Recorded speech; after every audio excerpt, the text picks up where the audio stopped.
The Immaterial Games podcast with these guys. So, what we were saying, fuck Batman. Yeah, Fuck fuck Batman. Batman. That guy's a Okay. jerk. Always Yeah. hanging out in black. Yeah, did you see there was a meme going around. There was comparing Tony Stark to Bruce Wayne.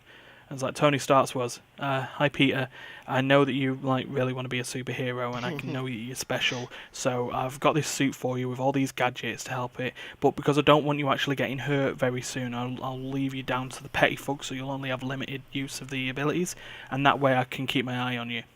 Bruce Wayne's is, hey dude, you can do a pretty cool backflip, so I'm just going to dress you in spandex and let you go after the serial killer. It sounds about right. To be fair, he has some gadgets. Yeah, Yeah, he has a grappling hook. yeah. But then, I'm sure, don't they use tear gas? And then basically, depending on which one, Robin has a. Depending on which Robin, one Robin has an R that he throws, and the other one has batarangs that look like birds. Yeah. But that's actually, before we go on there, Nightwing. what the fuck with the batarang? How can it be sharp enough to cut through ropes yet blunt enough to just knock dudes out? Different ones. Comic books, that's how. No, different ones. He has loads of different ones. Sure. He's a bit like Green Arrow in that case, where he has one for every occasion. This one fair. explodes. This one does confetti. This one Well, does let's- cream pies. Well, it also Yeah. follows that Batman has been through a lot more Robins than Tony Stark has been through Peter Parkers. True. So we all know who the better Guardian is. Yep. And the funny thing is, Tony Stark is an alcoholic. Recovering alcoholic with a history of heart conditions. Recovering. And, No, fair enough. Yeah. So, but superheroes, eh? Yeah, Mm. how it works. So speaking of superheroes, we are not them, but we are your immaterial gamers, your guide throughout the world of local podcasting knowledge via Canada.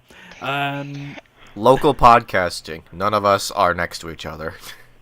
Yeah, One of us is in another country. I meant to I'm not say in another remote. country. I meant to say remote podcasting, but that'll do. That intro was not well thought out.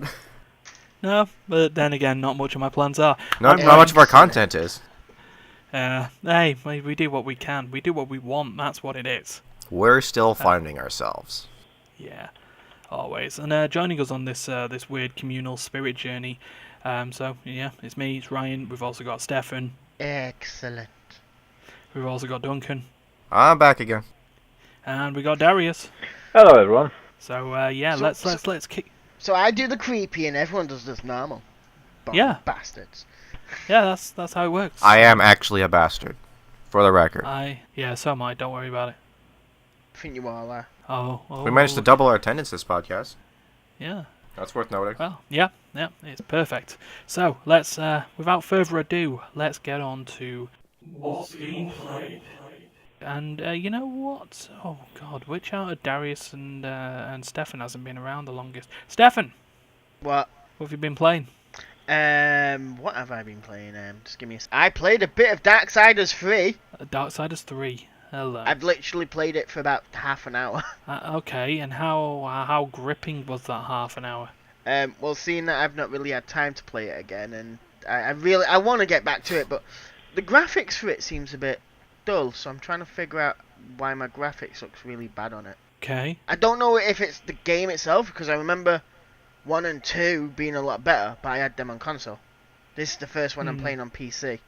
But it kind of looks like, did they just get the old Lara Croft and sticker on it? Wait, so well, hold on. So dull just as in it looks brown and mud and Gears of War like, or dull as the textures look off? The textures look off. That's odd. It's weird, isn't it? It's like Darksiders sort of went for that weird, cartoony, gritty. Yeah, like they did in number 1 and 2. Yeah, and it don't look like that. It kind of looks like if I actually turned Raph around, it's her name's Raph. If I actually turn Raph around, I'm going to see pointy square tits. That's what it feels like I'm about to do if she turns around. Good. Eye pokers. Did you get any gameplay in the half hour? I got the intro in it, but I'm gonna remap all my keys, so I kind of found it a bit annoying. It was like, you have to do this and this, but then you attack with your mouse. It's like, okay, I need to remap some things. So I need to work on that. So yeah, right now I need to sort out the graphics for it, because it just looks really weird and terrible. Something I don't think it should look like. And I need to remap the keys for it, so I can actually play it better. Fair enough. I've also found out my timing for dodging and stuff like that has become terrible. I need to become back more to doing these type of games. Don't worry about it. It's just old age. It's not. I'm young. I was about to say I'm the youngest one here, but I'm the third oldest here. No, second oldest. You're the second oldest. The dementia's already kicking in. I'm going to bed. Yeah, you're second to old Papa Ryan here, so you know. Grandpa Stefan's getting cranky. Time for a nap. Yeah. Okay, so that was a quick one for Steph. Darius. Hello. I was about to say. Darius is like, hey, wait, what's up? What are we doing today? Yeah. Hello. Who are you people? Can I get cheese with that? Can I get cheese with my game, please? That would be nice, isn't it? Darius's microphone actually does make it sound a little bit like he's in a drive-thru right now. I'm not in a drive-thru. Yeah. All I'm expecting to hear is, do you want fries with that? Yeah, medium or no large. matter what you say, do you always say, would you like fries with that? I would like a Happy Meal. Would you like fries with that? Would you like fries with your Coke? No, that's... Can I get I'd like fries please? in my Coke. No, I want fries in my milkshake. Buggy I just want fries. Would you like fries with that? No, specifically just the fries, please. I'd like a large fry and a small fry with my large fry. Oh man. So I How not did go we for a derail double so fry. quickly? Because we started saying he sounds like he's fucking, what you call it, In a drive-thru. yeah, drive-thru. Yeah. And the way he was like, yeah, how are you? And then never said a word again. Oh, great. Now, go on, now that we got that sorted, Darius, what have you been playing, mate? I've been finishing Spider-Man. Ah, the Ooh, Spidery Man. Spider-Man. Spider-Man. Yeah. Spider-Man. So the main storyline is finished. Yeah. Most of the side quests are... No, I think all of the side quests are finished. And there is just like to unlock all the suits, all the powers, all the gadgets. Mm.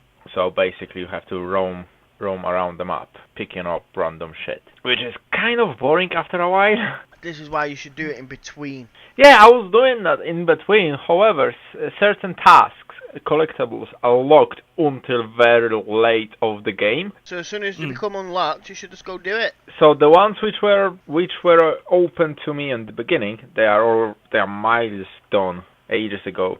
But the one which opened kind of like at the end of the game, that's a little bit, well, behind.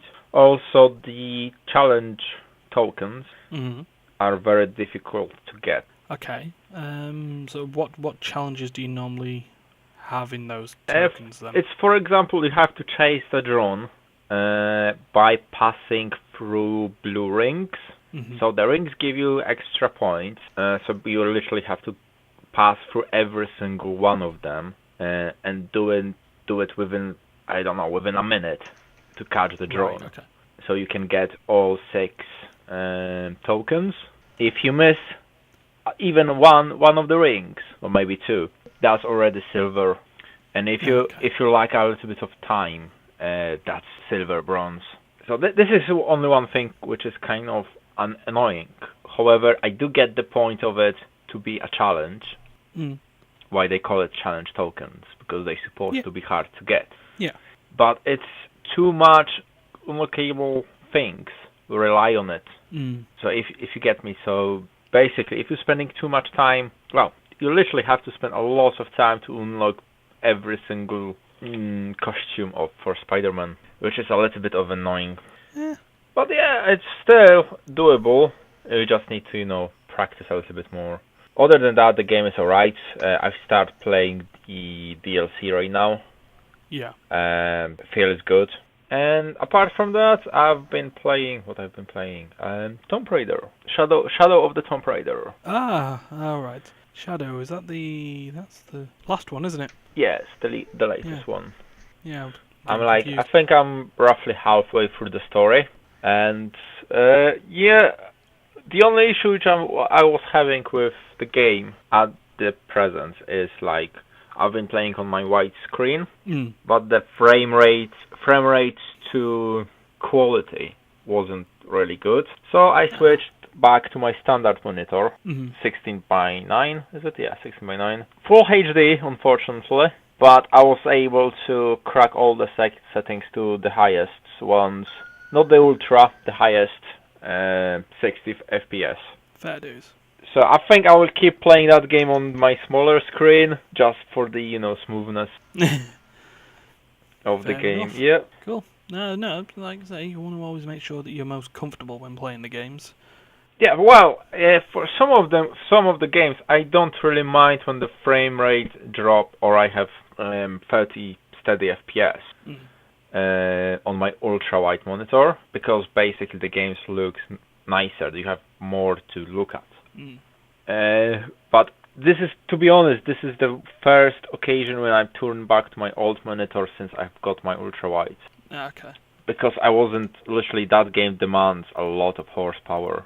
Horsepower? Well, I've just lost track of what game we're talking about. Shadow of Tomb Raider. Oh, was that the last remake of it, or was that the one after the remake? It was the one The after. third one after the remake. Was it the third one? I thought all of them were remake. Tomb Raider is the reboot. Okay. And then Rise of the Tomb Raider and Shadow of the Tomb Raider continue that storyline. Okay. This is So, think one of it after this each way as other? basically being the prequel trilogy. Fair enough. So yeah, to keep the game on 440 by 1440, it does. I think my GPU needs to be upgraded for that. Fair enough. But yeah. Need more power! Yeah. Get the power.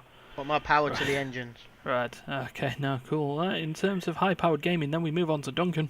Hey, okay, so first of all, I want to apologize if the sound or quality of my microphone is inconsistent for this podcast. I've decided to switch the settings for it. Before, it was meant to just sort of be like, speaking from a distance, relaxed, picking up the noise mode. But my bird in the other room, or rather my sister's bird in the other room, has been very inconsiderate about my podcast.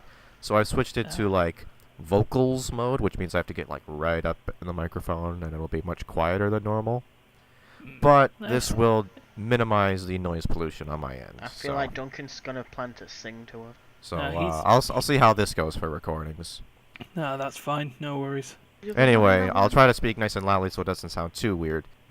So as for what I'm playing, all of our Ones of viewers will be disappointed to know that I'll be talking about the same game 2 weeks in a row. Oh, some more FTL. Yeah, I've been playing a whole lot more of FTL this week. I don't know, man. Okay. I'm in the mood for FTL. Be modding or normal modding? I've been doing mostly normal mode because I've been trying to unlock all the spaceships, all the basic spaceships. Because a lot of mods, if you want to play different spaceships on the mods, they are assigned to certain basic ships. So I wanted to unlock as many of the base ships as possible so that I would have access to more of them. There are ways, there is also a mod that lets you swap what ship is assigned to what slot. But then that's a whole other process that I also just kind of felt like unlocking the ships just for my own sake. Yeah. But so anyway, I've been playing on easy mode, and I've unlocked all but one of the basic ships in the last week. Recently, though, the one specific thing I want to talk about while I was talking about playing FTL. Yeah.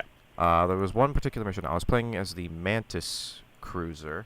The basic gimmick behind the Mantis cruiser is the Mantis in FTL are the best hand-to-hand combat fighters. So it'd be a load of some more boarding and ship control that way. Yeah, they do twice as much damage as most of the other races, and they move faster. So in fighting, they're totally unparalleled. They're meant to be using teleporters to board enemy ships, wipe them clean, and then you reap higher benefits. In FTL, generally you can defeat a ship by either destroying it, accepting their surrender if they offer it to you, or by removing all of their crew. Yeah. And destroying their clone bay if they have one. Clone bay?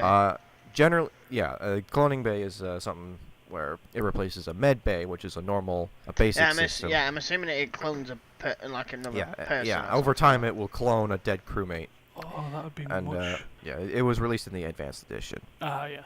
It does make it a lot harder if you're a like boarding-based type ship, but if you disable the cloning bay and destroy all the crewmates, then get your rewards.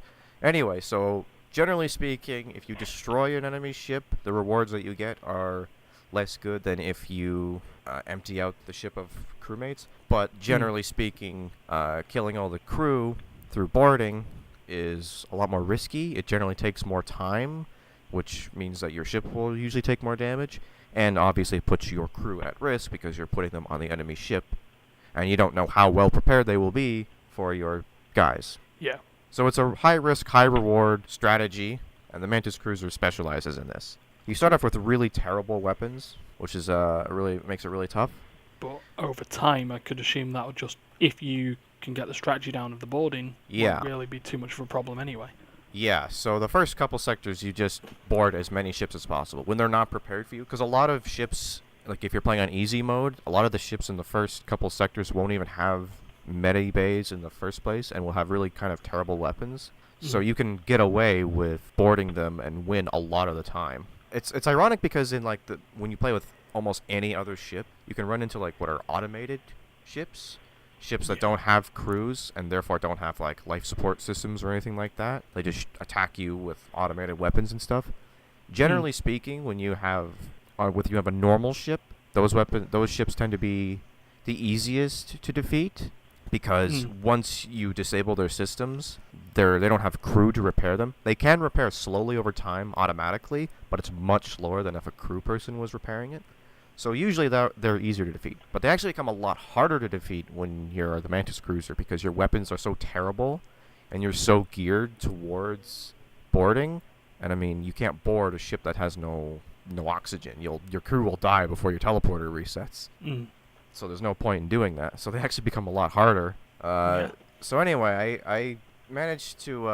It took a few attempts actually, but I had a few attempts at this cruiser with the Mantis, and at one point I had a relatively full crew. I had 2 Mantis that had like maxed out their combat skill, which meant that 2v2 they would defeat any other enemies I could possibly encounter. So as long as I was only in rooms that could fit 2 people at a time, I would be good. Troubling thing is that by the time I got to the enemy flagship at the end of the game, which has 4 shield points, the max you can have, I had, I think, 3 shields, and I only had enough laser power to get through 5 points of damage, which meant that I needed to have 100% accuracy with all 5 of these laser points to even do 1 damage.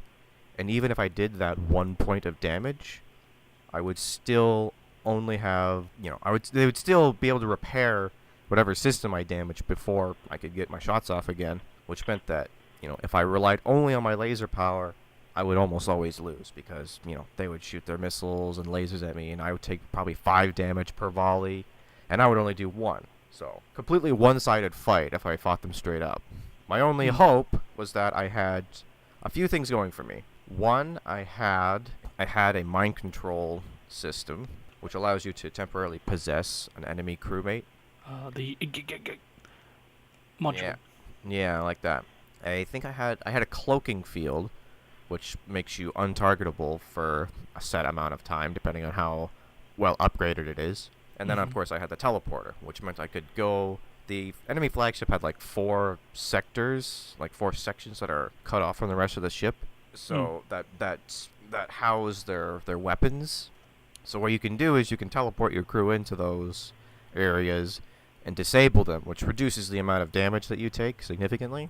So the first round, I ended up taking, 25% health or something like that. I managed to slowly but surely disable their weapons and use, teleporting explosive weapons, which bypass shields, to inflict some damage on their crew and their systems. And I eventually whittled them down. I killed the first phase of the mothership. Then I move on to the second ship. The mothership has 3 phases. The second phase I've always thought is the hardest, because it's the drone phase. Which is going to be tough for your strategy at that point. Yeah, so in the drone phase, they use boarding drones, which are really nasty guys they're robots who break a hole in your ship, which causes oxygen to flood out of it, but then they also attack your ship and your crew from the inside. So it's sort of a double-edged threat. It's this big, beefy robot that's tougher than a normal enemy, and you're running out of oxygen as well. So it's a real pain in the ass to deal with a boarding drone. On top of that, all the weapons that you destroyed in the previous phase are back to life in the next fight, so you have to re-disable them again. And every once in a while, he'll sporadically fire this like super weapon, which unleashes like 20 attack drones for like 5 seconds. And so that's a nightmare. Yeah, somehow I feel this game doesn't like being beaten. Yeah, and this is on easy mode, by the way. This is as easy as the game gets. I was genuinely thinking I was gonna die here, so I threw in my crew just because I thought maybe if I distract their crew, that'll like make them less dangerous somehow. It really didn't work. I almost lost my crew there.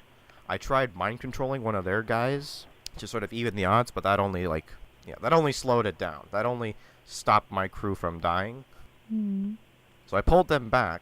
Now, here's where things started to take a turn in my favor. I discovered, after I pulled my crew out of their ship, after a failed raiding attempt, that when you mind control an enemy unit, it is technically treated as an allied unit for that time, which means that if you use your crew teleporter on them, you can actually pull them out of the ship as though they were your ally.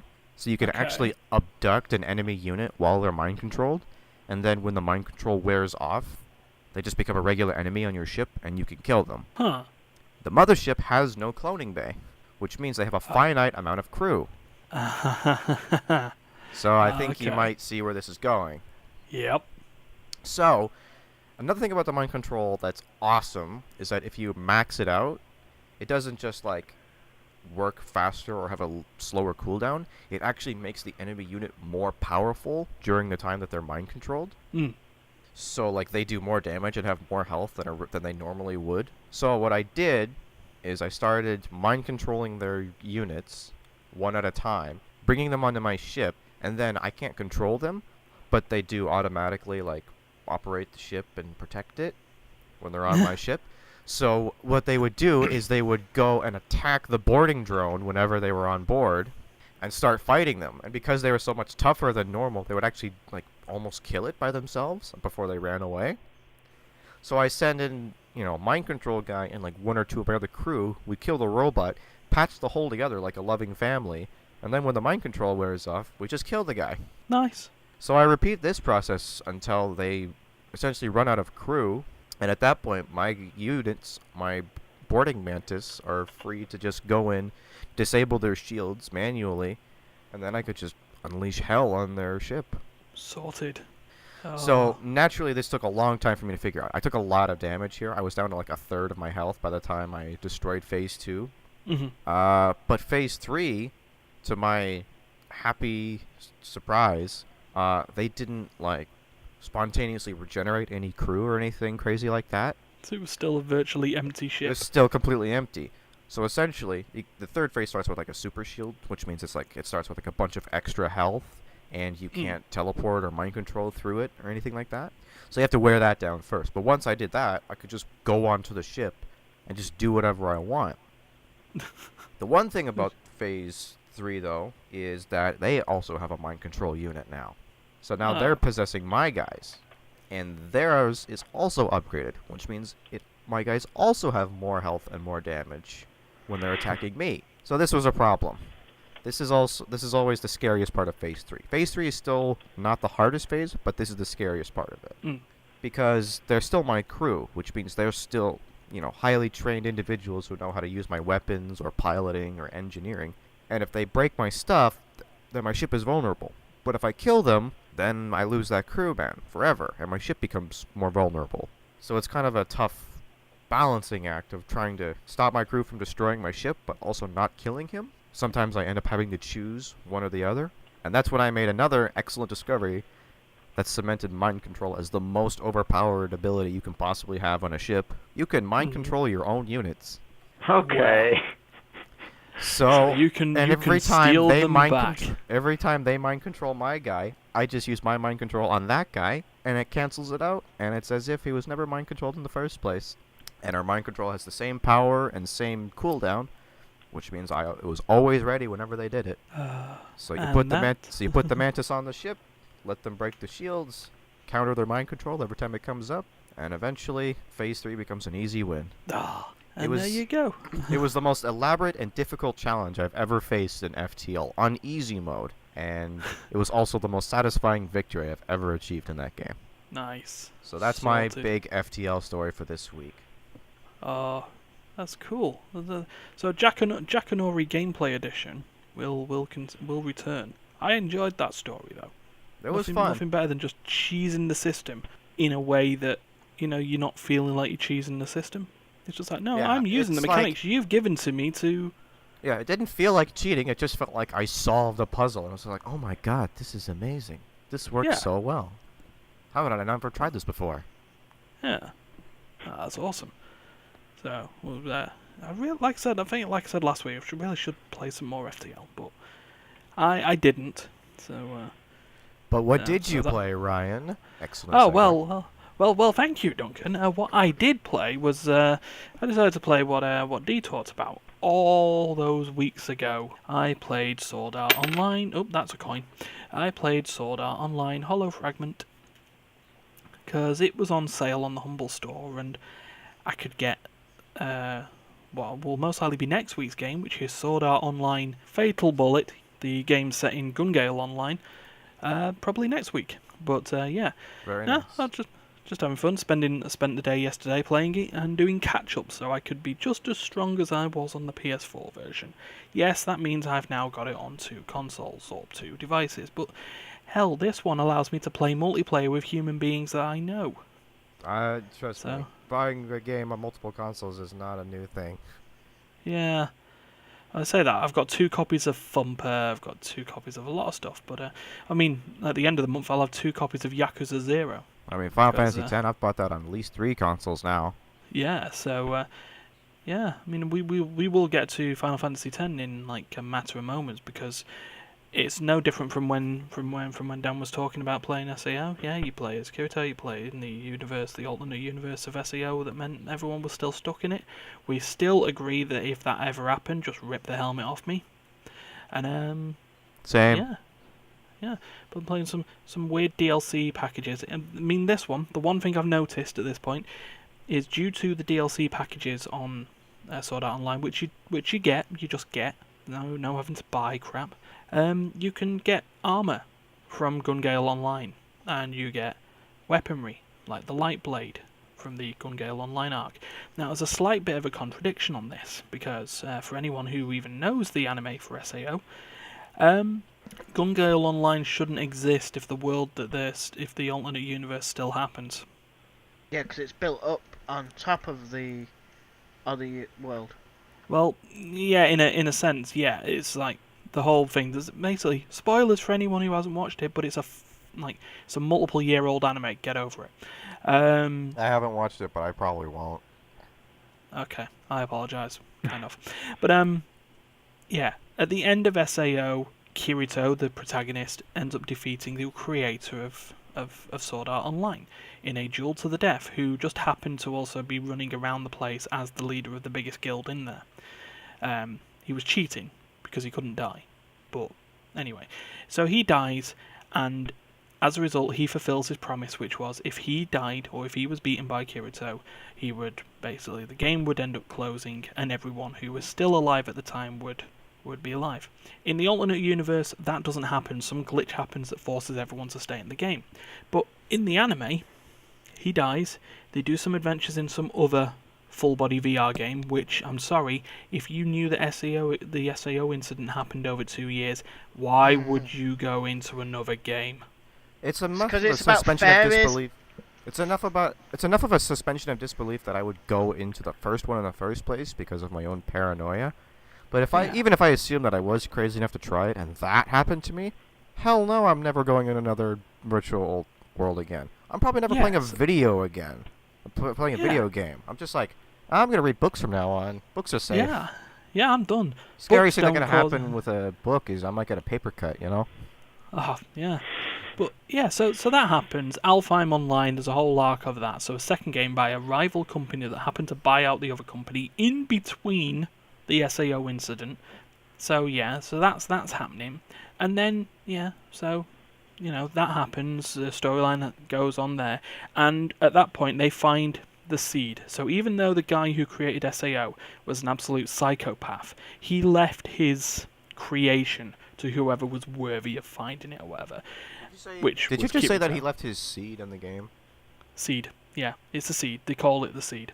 Okay, so it's basically complete God admin. Guy left his seed in the video game.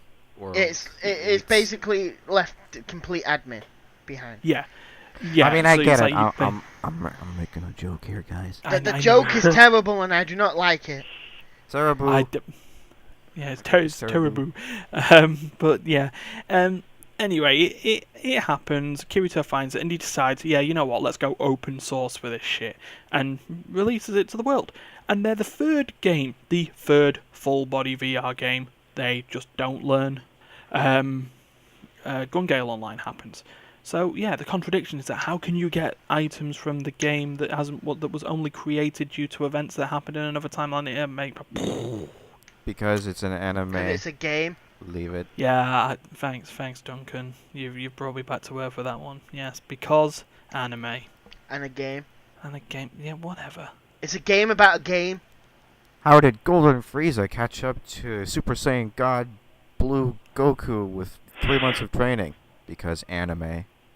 Yeah. How does a guy suppress his own emotions so that the system in the police that determines if you're a criminal but purely by emotion doesn't trigger you? Anime. Yeah, I get it. If you want really stretchy arms. Yeah. Yeah. Cooking a meal that is so strong it literally blows the clothes off everyone. Anime. Yep. Oh no, that's Gordon Ramsay, isn't it? Yeah, that's a Gordon Ramsay. It's fucking raw. Oh, right. Imagine if Gordon Ramsay was a fucking dragonborn. Every time he yelled at someone, it just like blasted them away.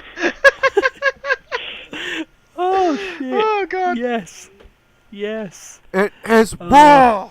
It is raw. Oh, Fus-Raw-Dough. Fus-Raw-Dough. Oh, all right. That's the episode name. That's done. There we go. Perfect. Right. So yeah. So that happened. We played that. So we were talking about Final Fantasy X before. So we will move into the segment where we do news called News Time. I got news for you. Yeah, have I got news for you? Name pending. Yeah, no, we can't call it that. That's a TV show in Britain. Is it? On the BBC. Yeah. How Have about- I got news for you? Yeah. Oh yeah, it is, isn't it? Have I got news for you? I was gonna say name pending. It's like, man, you really ran out of ideas. Oh no. But yeah. Anyway, so yeah. Have we first got one. nerds for you? Have we Well, got I'm glad nerds that for that's not the name, because I was gonna say backup suggestion, Pame Nending. you? Pain Nemny. Jesus. Oh, perfect. Right, so let's go straight into this episode. So a very brief talk about Final Fantasy X dude dress up, blah, and yeah. So guess what? The Switch is getting another port, And the Xbox One. and the Xbox One is getting a port. Porting games to the Switch is like the new hot stuff these days. Yeah, but yet they don't have Netflix. Nope. So, but they have the Rooster. Well, no, Switch doesn't. Switch has YouTube. Xbox One has the Rooster TV. Oh, I wish the PlayStation had that, to be honest. Yeah, so do I. But yeah. So according to Eurogamer, 16th of April, Final Fantasy X and X-2 finally come out as HD remasters on the Switch. Final Fantasy XII will come out on the 30th of April. I think that's the day I come out after school. Is April 16th. I think it's You the come day out of after school. I think that's the day after graduation. Huh, fair enough.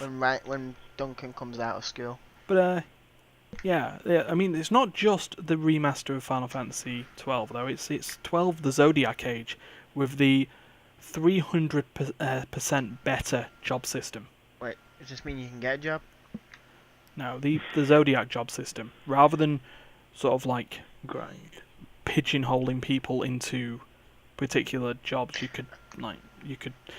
could give each character a job, as opposed to like Balthier just being the pirate gunsmith guy. You could make him the warrior if you wanted. Fair enough. I have to ask this question, seeing that the article does that clip. What happened to the Vita? The Vita is now in sunset. It's basically not producing any more games, no more thingies. Did it even get many games? Yeah. I don't just feel was like not- it did. Just didn't really get anywhere, did it? It got a lot of the old third-party stuff going, but it didn't have the bulk, as usual, that the Nintendo portables had.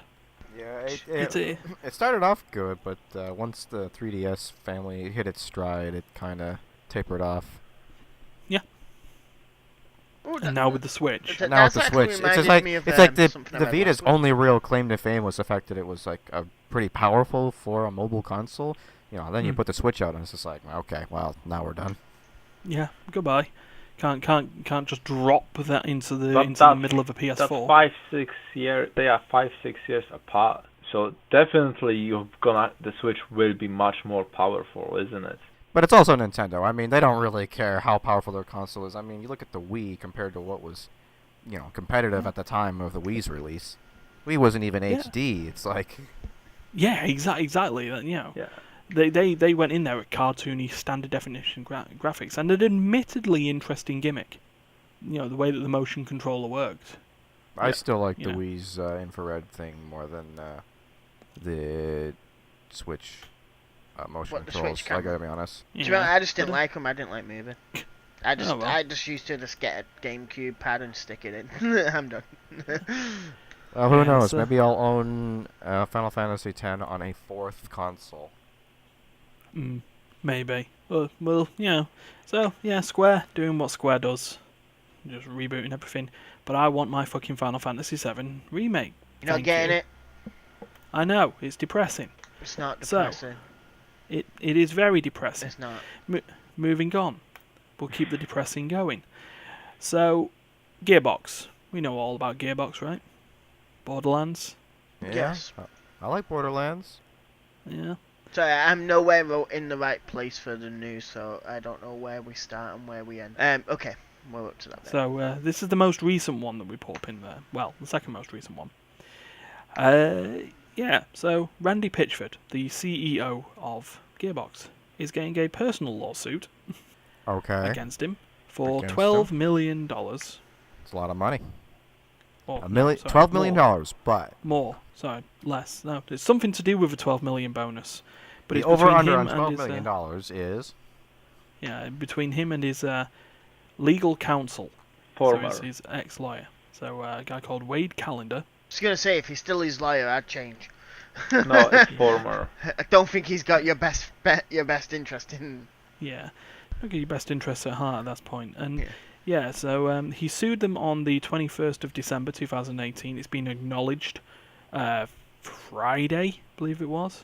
Yeah, pretty much. Jason Schreier from Kotaku finding all the or Schreier, yeah, finding all the what's it called? All the top scoops in dirty CD gaming stories.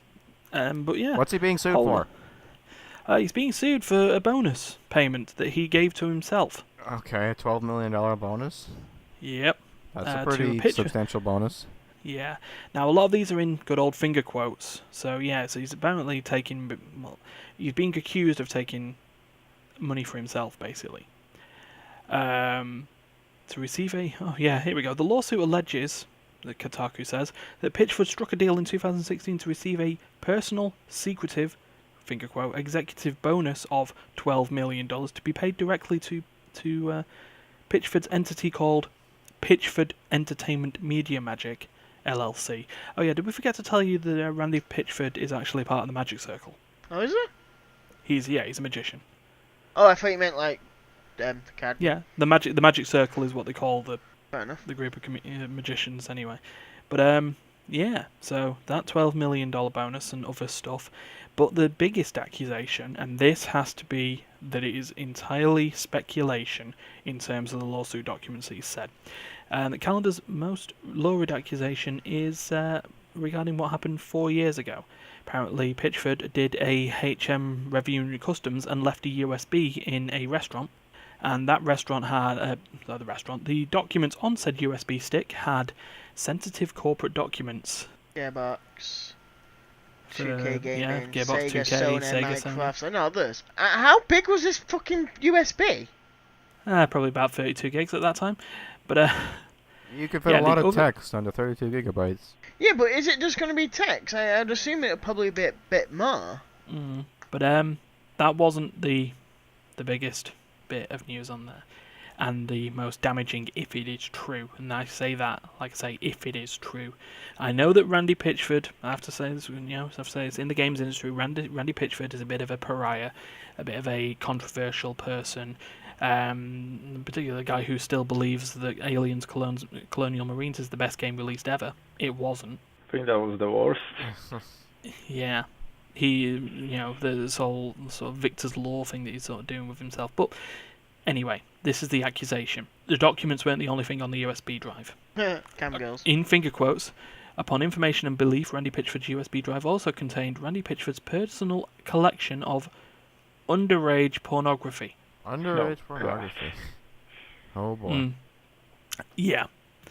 And yeah, this is just a case. Apparently, he was also on a podcast, a magic podcast or something like that, where he was talking about camgirl pornography, and saying, there's a whole load of stuff here. This is not sex work. This is fucking magical. This is not a sex worker. This is a fucking magician. What the fuck?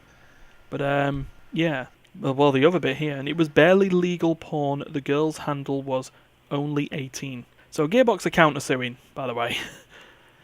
But yeah, this is just, it is just dodgy. Yeah, dodgy, and I just love the fact why he calls her a magician, and I'm not going to be saying it. Yeah. Yeah, it's just bad. I can go to the toilet and I'm a magician. I mean, as far as the whole money thing goes, it's like I just feel like people aren't aware of themselves enough and their industry enough. It's like, did anyone see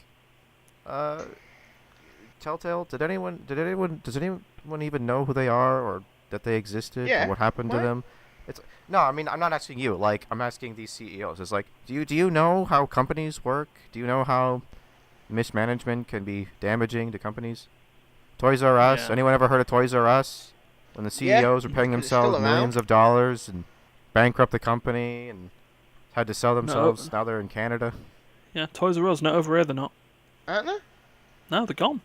I got told some of them are coming back. No, in America. Oh, was it online only over there? I know that Toys R Us went bankrupt in the U.S. and now the Canadian branch has gone independent. So I mean, but like that's what I'm saying. Wait, it's just didn't like, that happen to HMV? Or one of them? Possibly. It's like, can we just pay attention here? It's like, whatever happened to the whole give a man a fish, teach him how to fish, that whole thing. Yeah. It's like if you take it out slowly over time, then you get reap greater benefits. What did Toys R Us do to their stock? Their stock probably sold it off, like liquidation They style. sold it to the entertainment. They probably sold it off to other retailers and any branches that decided to go independent, things like that. That's Probably the same thing that most companies would do. There's also the brand Smith Toys, and basically these two brands, the Entertain and Smith Toys, they took all what Toys R Us had. Yeah, but Smith Toys don't deal with half the stuff fucking Toys R Us had. Well, yeah, in that case, that would just go off back to a lot of that stuff goes back to publisher of just unsold. And they would then get some sort of money back off the administrators who shut the company in the first place. Yeah. So those who shut the Toys R Us in the first place. But yeah. It's like, I don't know. I just like, you don't need that $12 million fish today, okay? You can get 10 times that over the course of your company's lifespan if you just have patience and be sensible Yeah. But here's my other more concerning question, though. If this was apparently by this lawyer, if he found out this information that someone is potentially a paedophile and it needed investigating, why wait until 2018 when you've been fired? And why are you doing it as a lawsuit and not, Probably desperate for money. Yeah, well, of course. But I love that you can actually read the whole thing. Yeah. The whole salute thing. Lawsuit information for America is public domain.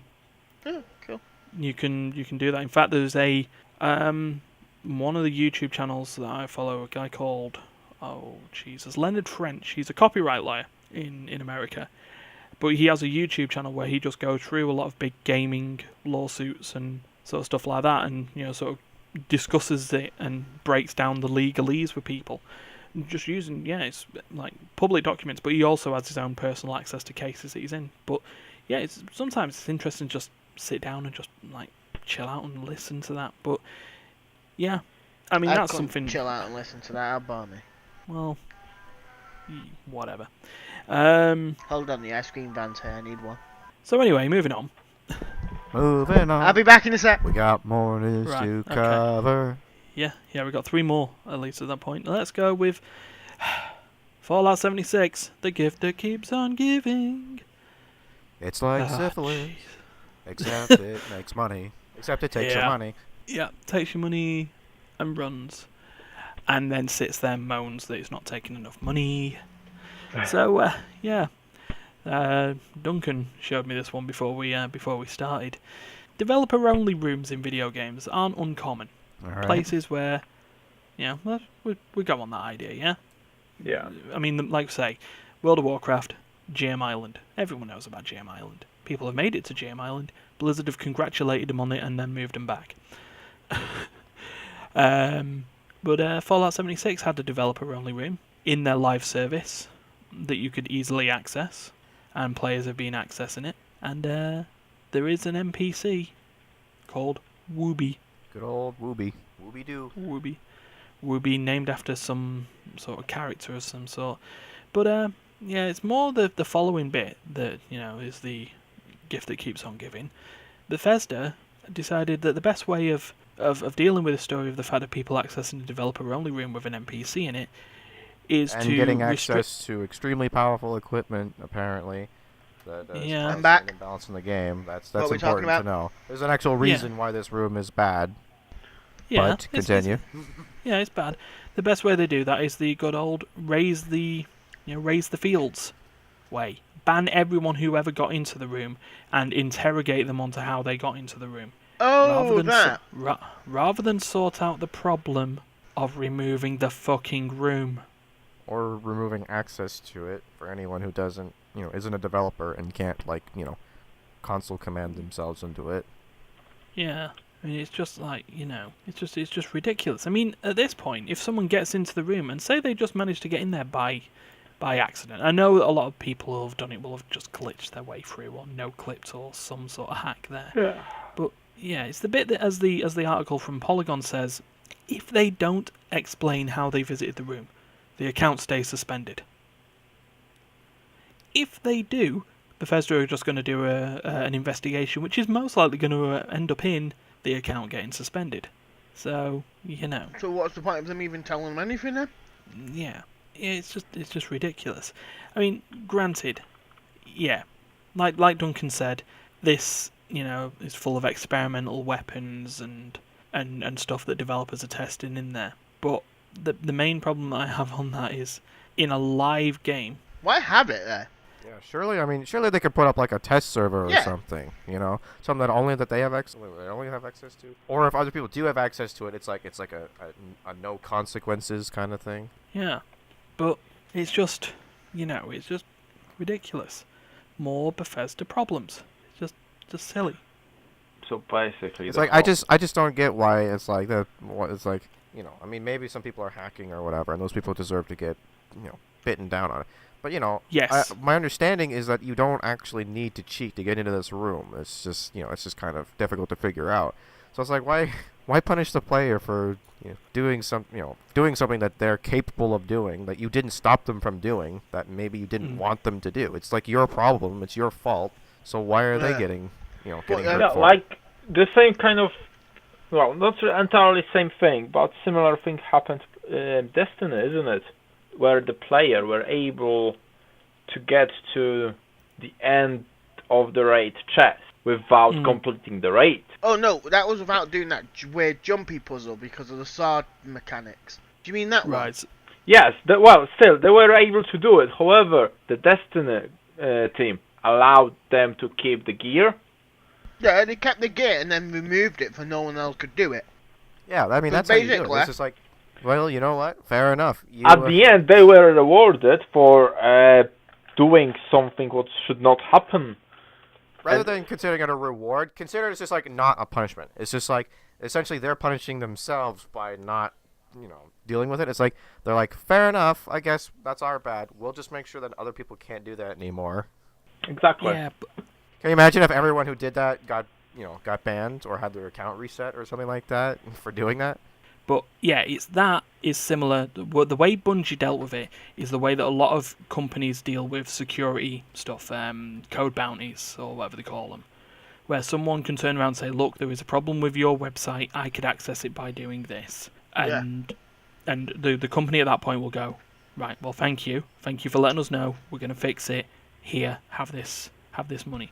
That doesn't necessarily say that people should just be going in and hacking into random websites, because a lot of these are basically said, tell us the problem and we'll sort it. But Don't be the problem. yeah, the way Bethesda's doing it of basically treating all of their customers like they are just, you should be only here to pay us money. Don't think you're getting anything more than that. All right, we'll ban you. Yeah, So, but this isn't the first game to do this, though. No, and it won't be the last. But it's the first game that I know in a long time that's had a development room in a live service. Oh yeah, I've seen games where there was a broken mechanic in it, and I think it must have been in it for a month. But as soon as the developers found out about it, they kind of went, okay, anyone caught upon doing it from this date onwards is going to get banned. Because we are going to fix this so it's removed, but we want you to stop doing it.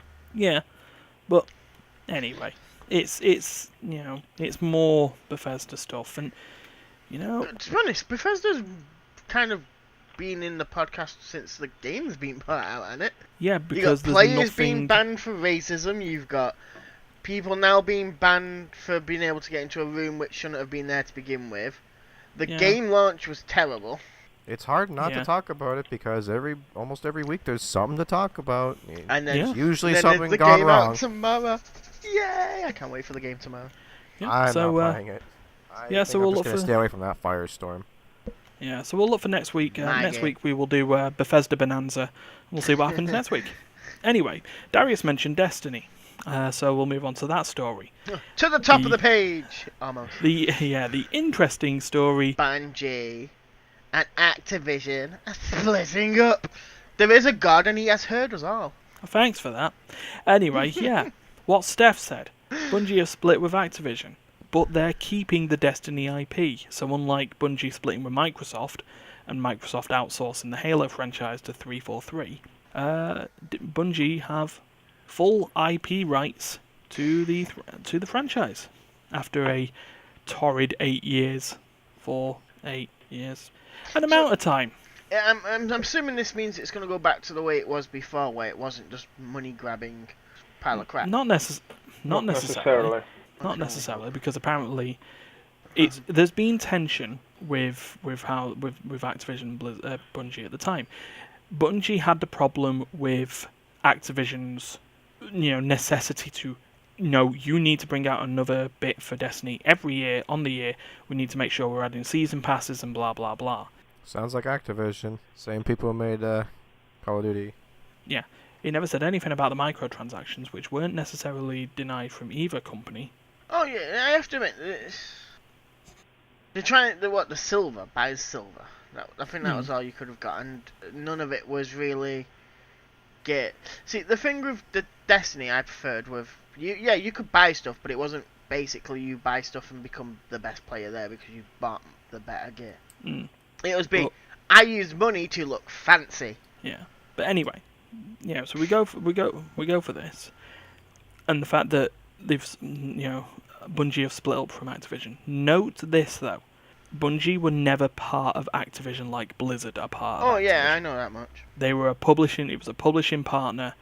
And that was that. So in the case of things, Activision, they had all rights to keep the IP for Destiny. They didn't. They chose to get rid of it. Bungie Probably sold it to Bungie. cheered. According to, again, this is Kotaku, and again, it's Jason Schreier. What a surprise! Like I say, if you want good big industry stuff, go to him. If you want us to talk about the stuff that he's found, go to us. But yeah, the rumour that employees were cheering and popping champagne. That wasn't a being rumour. told they were splitting. It's that, rumoured. that just happened everywhere. As soon as anyone heard it, they all popped champagne. Oh yeah, good You old could have been sat good there old giving general. birth, and you would have heard Activision and Bungie are splitting up, and the woman would have ended up with a bottle of champagne in front of her, as well as a baby. Well, yeah, I mean, what happened with our Sorry. WhatsApp group? Steve what's told that? us that it was happening. Said it was yeah. Steve told us that we were having good news. Matt sent a whole bunch of party popping faces in the WhatsApp group. The world rejoiced. But And then went again, back to normal. yeah, be wary though, because apparently it is going to stay on Battle.net as well, which is good. But Bungie has a new game in development due to a $100 million investment from NetEase. Now, where have we heard that name before? Where What have is we heard that that game? name before? Do the words Diablo Immortal come to mind? Oh. Oh. Ooh. Yeah. So, be wary, but for now, it's good news. Hopefully we Look can out for actually the, get some... Destiny mobile game coming out 2020. Yeah, What do you mean 2020? It's coming out before the end of the year. Coming out now. It's already out. Yeah, it's Sold already out. You millions just of not heard. copies. It's made $1 yeah, billion. it's basically a reboot of Diablo Immortal. Destiny, branching paths. But so that's happened, and so far so good. And the last bit of news, because we're making another post 1 hour podcast again. Why not? The bigger story, or the more interesting story that I think I've seen of all the news bits that we've done so far, Division 2, Ubisoft. You weird microtransaction, overly collectible radio tower collecting fools. What have they done again? So- They're skipping Steam, aren't they? Wow. Yeah. I'd like to get to the dramatic part of that. What's dramatic? They're skipping Steam and going straight to Epic Games. Yep, yeah, that bit. Best thing is that, I've not even read that article, and I know quite a bit about it. I've actually read... I've not that one, but I've read other ones. I was gonna call the game Baz Luhrmann's William Shakespeare's Tom Clancy The Division 2, but that's all ruined. You what? It's a mick take in the film Hot Fuzz. Okay. A bunch of characters are doing an ode to William Shakespeare's Romeo and Juliet. But on a poster in one of the shops for it, Baz Luhrmann, a big US director, directed William Shakespeare's Romeo and Juliet. The one where it was set in the modern day, but they were all still speaking Shakespeare. Leo DiCaprio. Yeah. And that's the one. But yeah, Shit they one. called it. Yeah, in Hot Fuzz they called it an ode to Baz Luhrmann's William Shakespeare's Romeo and Juliet. Fair enough. So I was taking the mick with the fact that it's called Tom Clancy's The Division 2. I was going to call it Baz Luhrmann's William Shakespeare's Tom Clancy's The Division 2, which would be a weird game. But anyway, wear sunscreen. But yeah, like Steph said, Yeah, you've ruined this. So they're not going to be on Steam. yeah, they're not going to be on Steam. Basically, don't like Steam sales. No, they don't like Steam's cut. What is Steam's cut? 60/30. Wow. To them? Didn't they do a thing? Weren't they like 60/30. they to changed their developing. breakup, right, for bigger companies? We covered that earlier. What Yeah. was Yeah. that? What was the change? Yeah, so if you sold $10 million worth of units, it would then go to 75/25, and then if you sold a bit more, it would then go to 80/20. But it had to get there first. Yeah, I mean that's just like what is that, marginal pay rate? It's just like every dollar over this amount is priced at this rate, and then every dollar over that, this amount is over that rate. Yeah, but that's the thing. The reason the big thing on that is that Epic Games' launcher is 8812. 8812. Well, that's a hard offer to beat. Yeah. Yeah, but then Steam's more used and more thingy for everyone. Yeah, but I mean, taken to this, as bad as Fallout 76 is, they're using their own launcher, and it's not stopped people who wanted to buy that game from buying it. Oh Yeah, no. I mean that's a move. I mean that's like, you take a game that was like fairly popular. I mean, I didn't really play The Division very much, but I understand it was a fairly popular game. You take a game that's already got a reputation, people are going to buy this game regardless of what platform it's on. When it comes out, people are going to be like, okay, where can I get this game? Oh, it's not on Steam? Okay, where else can I get it? I Which feel like at that that's an point excellent opportunity to bring people onto a platform that's less popular by offering these developers of a popular game a better deal than they would get on a more popular platform. Because then you get more customers going your way. I'm sure I bought Division and that's straight off them themselves. Probably, maybe off Uplay. Yeah, I'm sure that's why. But yeah. I mean, also take into account that Epic are creating what is the most popular game on Twitch right now. We might not like it, we might not play it, but Fortnite is the most popular game on Twitch Ryan loves for Fortnite. streamers and stuff like that. More like Fortnite. Ray. But Ryan loves it. Yeah. He plays it every night. but no, He won't never catch me talks dead. about it. That's so weird. Yeah. However, with the fact that they can say, look, we have Fortnite, the most popular game, and it is on this launcher, along with The Division, Unreal Tournament, and a whole bunch of other games. Let's take into account with the fact that, Supergiant Games have brought their newest game exclusively to the Epic Games Store. Epic. So, it's a big move, it's a ballsy move, and like we think we mentioned, it's about time Steam got some competition. I mean, let's face it. I mean, you can make fun of it for seeming like a silly decision, but I mean, this is how Steam was created. It's like, hey, you want to play the next Half-Life game? The most popular PC game of all time. We have a new little system you can buy it off. It's called Steam, and then Steam happened. It can always happen again. Yeah, I mean it can. That's the thing. At least what Epic are saying is that they are having their games are curated from the off, and they're apparently going to continue to be like that. Steam never promised it, to be fair. And now, basically, do you want to put a game on Steam?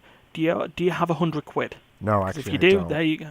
Well, yeah, but if you do, Since you asked. you can put your random ass, sexual content, nudity, T-posed asset bought off the fucking Unity store garbage that'll mostly be bought by Russian spam bot farmers for your trading cards.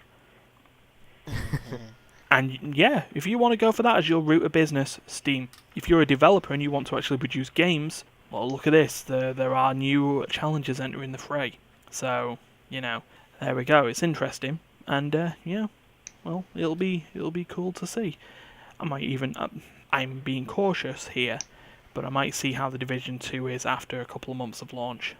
I mean, maybe you could look at, the Blizzard Activision merger and the Bungie acquisition and like, the BattleNet launcher's recent development in years as kind of like an example of another company trying to do that and not getting quite as far. Yeah.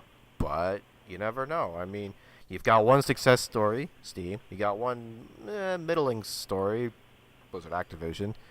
Who knows? It could still work out. Yeah. Origin also exists. True. I use Origin. Yeah. And then you got But, Twitch. Yeah, they even have their own game launcher. Yep. GOG. So, yeah. Yeah, GOG is doing quite fine for itself, actually, when you think about it. So, Yeah, but that's got a lot of games that all the rest of them don't have. Yes. Yeah. If I want to play an old classic game, that is the one I go. Yeah, so it's got its own Yeah, it's got its own little marketplace. It's got- quirk. Quirk. Its selling point. There we go. So yeah, it's good to have competition, and if you Discord's want got it as well. Yeah, Nitro system has been upgraded, so not only do you get Nitro, but you get games as well. So yeah, so it's good to have competition. Just tell the WWE that. Anyway, we will wrap this up now because it's nearly been an hour and 20 minutes. They did have Sounds about competition, right to didn't it? me. Wasn't it the wildlife foundation. No, that wasn't competition. That was a lawsuit. Told Randy Pitchford. That was their competition. It was basically violence versus animals. Well, and the panda has just took a back suplex. Anyway, we will wrap this up. So thank you very much for listening, Mum. Yeah, I did say that. Hi, Ryan's mum. Yeah, maybe. And yeah, if you can do me a favour, like, rate, and subscribe. You know, maybe tell the rest of the family and friends. Unless I know you, I'm not helping you hide the body. My Stop sister sending me already messages. knows, and I don't want my mom to know, so it is what it is. It's not getting any better on my end. Okay, I'll let fair your enough. mum know. Okay, thanks. Anyway, have a good week, everyone. Do the likey, share, subscribe thing. Don't kill each other. Please listen to us on iTunes as well. And watch our See you videos on later. YouTube, please. We Yeah, need more. We yeah. need more people. Yeah, that. Please. By people, it could be anyone. You can be dead. Yeah. I want to see if we can Wait, get 100 subscribers this year. Let's see if we can Yeah. do it. Yeah, let's go If we for get it. 100 Yeah. likes, I will eat a pair of sharks. Sweet. Oh, we're recording Well, that. Oh, yes, there we go, definitely. Right, see you next time, guys. Bye Oh, bye. and thanks See you to everyone later, else here as bye-bye. well. What was I saying? What was I, man? I was saying thank you to everyone else as well. Oh, okay. To See you you guys for later, turning up. alligator. In the wild crocodile. No problem. I know my presence is wonderful. Cool. Laters. Bye.